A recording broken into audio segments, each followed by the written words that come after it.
Assalamualaikum warahmatullahi wabarakatuh. Perkenalkan, nama saya Putri Anggreni.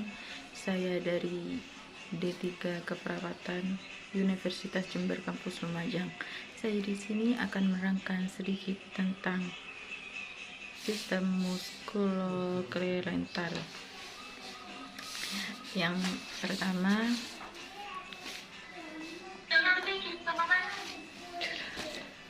di tengkorak.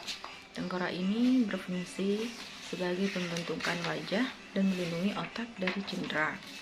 Yang kedua, ada tulang belakang bagian leher, vertebral vertebrae. Yang ketiga, ada tulang selangka, berfungsi sebagai menopang lengan agar bisa bergerak secara leluasa. Yang keempat, ada tulang belikat sebagai penstabilan postur tubuh. Yang kelima, ada tulang dada, yaitu berfungsi sebagai organ yang melindungi dada dari cedera.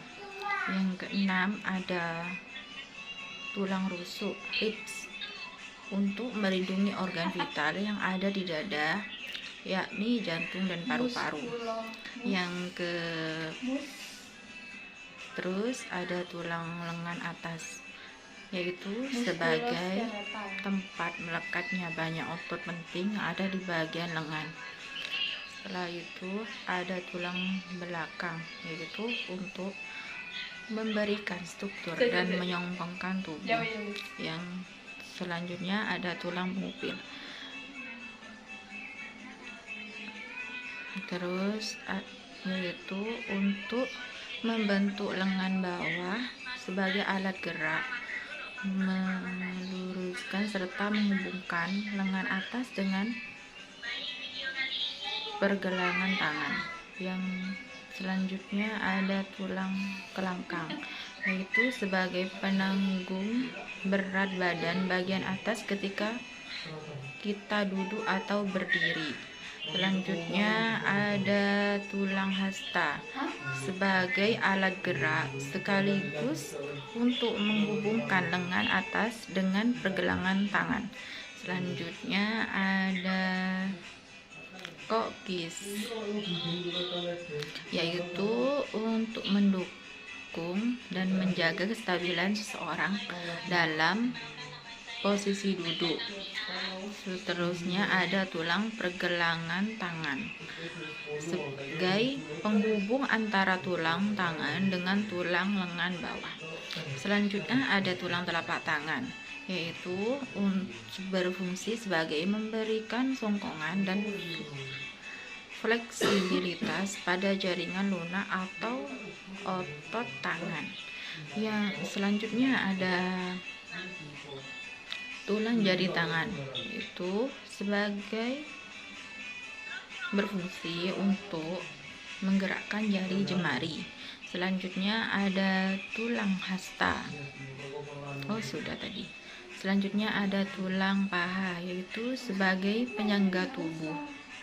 Selanjutnya ada tulang tempurung lutut, yaitu sebagai penyambung otot paha bagian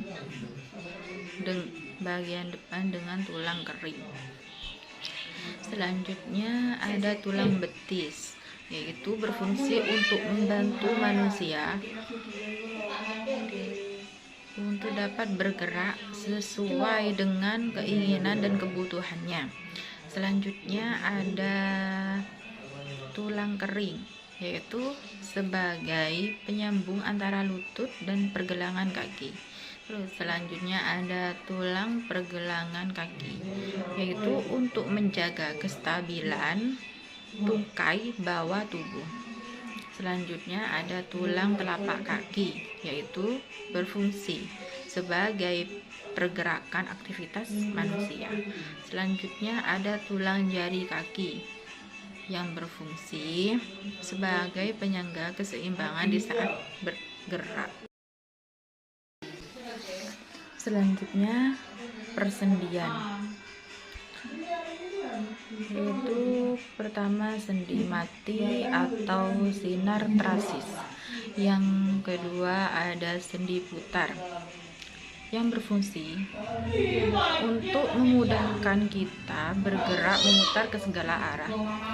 Selanjutnya ada sendi peluru yang berfungsi memudahkan untuk bergerak ke seluruh arah dan biasanya berporos 3. Selanjutnya ada sendi engsel untuk gerakan membuka atau menutup dari satu arah. Selanjutnya ada sendi geser yang memudahkan kita untuk bergerak meluncur seperti pesawat. Yang selanjutnya ada sendi peluru yang memudahkan kita untuk bergerak ke seluruh arah dan biasanya berporos 3 juga. Selanjutnya ada sendi gulung yang berfungsi untuk menghubungkan tulang berujung oval dengan tulang berujung yang sama. Selanjutnya ada otot sendi geser yang memudahkan kita untuk bergerak menuju seperti adduksi dan di bagian bawah pada bahu. Dan teres major yang berfungsi untuk menyusun kelompok otot pada sekitar scapula dan humerus.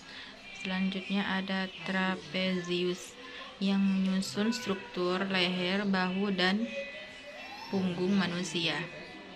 Infraspinatus yang berfungsi merotasi ke keluar dan aduksi pada kawasan scapula.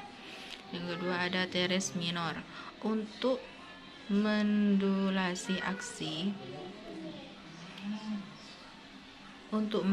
aksi delta kepada humerus meluncur ke atas pada lengan diabduksi.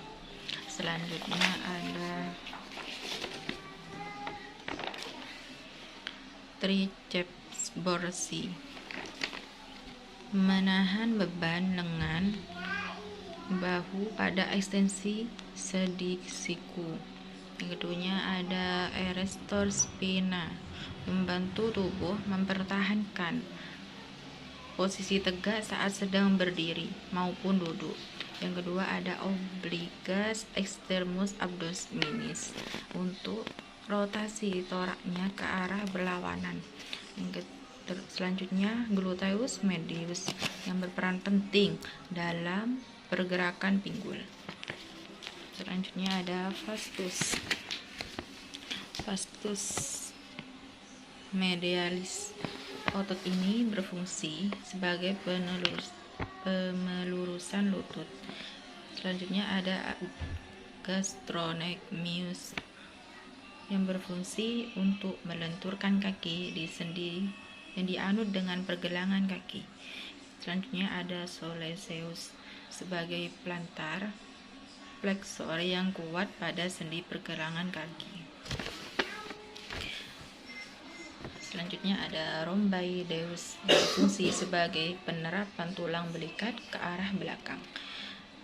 Deltoideus mencegah dislokasi kaput humerus ketika seorang membawa beban berat. Extensor digitorum memperpanjang falang, pergelangan tangan dan siku. Extensor carpi radialis, suatu otot pertama yang mengatur pergerakan pergelangan tangan. Extensor carpi ulnaris untuk pergerakan pergelangan tangan. Quadratus lumborum sebagai stabilitas vertikal panggung, tulang belakang lumbar dan sambungan umbosakral. Selanjutnya gluteus maximus menstabilkan gerakan panggul, punggung bagian bawah dan kaki. Satimendianus berfungsi sebagai fleksi pada lutut, ekstensi pada panggul dan rotasi internal pada lutut.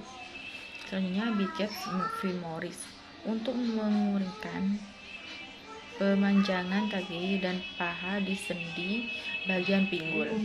Selanjutnya si membranous berfungsi untuk meluruskan sendi panggul.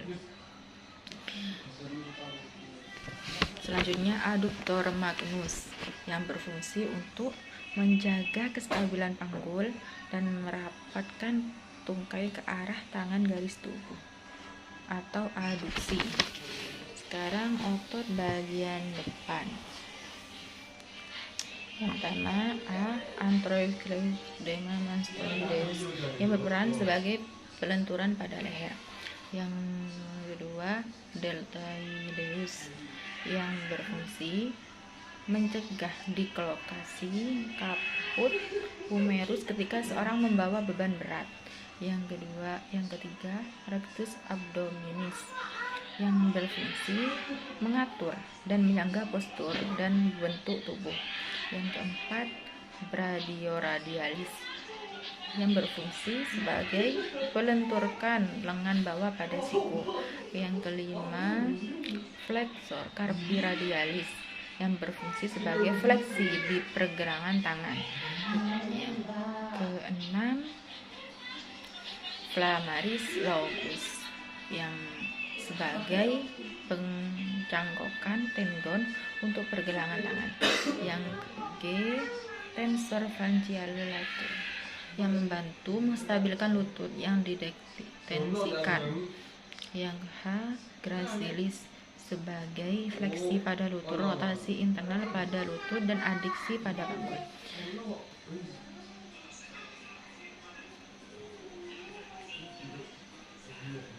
Yang I pectoralis major membantu gerakan tulang aduksi dan endurasi tulang humerus dan mengtarik skapula ke arah vertebral caudal. Selanjutnya biceps brachii yang berfungsi untuk membantu melakukan gerakan fleksi dan supinasi. Selanjutnya serratus anterior untuk menarik skapula ke arah depan dinding dada. Yang selanjutnya obligus internus abdominis yaitu berfungsi untuk melakukan rotasi kensisi yang sama membentuk M. Iliopsoas yang berfungsi sebagai mengangkat dan memutar tungkai keluar. Selanjutnya pectineus yang berfungsi untuk fleksi dan aduksi panggul. Selanjutnya ada adductor longus yang berfungsi untuk menjaga kestabilan panggul dan merapatkan tungkai ke tengah tubuh atau yang disebut dengan aduksi. Selanjutnya rectus femoris yang berperan penting sebagai ekstensi lutut dan pinggul dan paha fleksi. Selanjutnya ada vastus medialis, fleksi pada lutut, menarik istilah secara medikal. Selanjutnya ada glibialis anterior yang berfungsi sebagai memberikan stabilitas untuk tungkai bawah.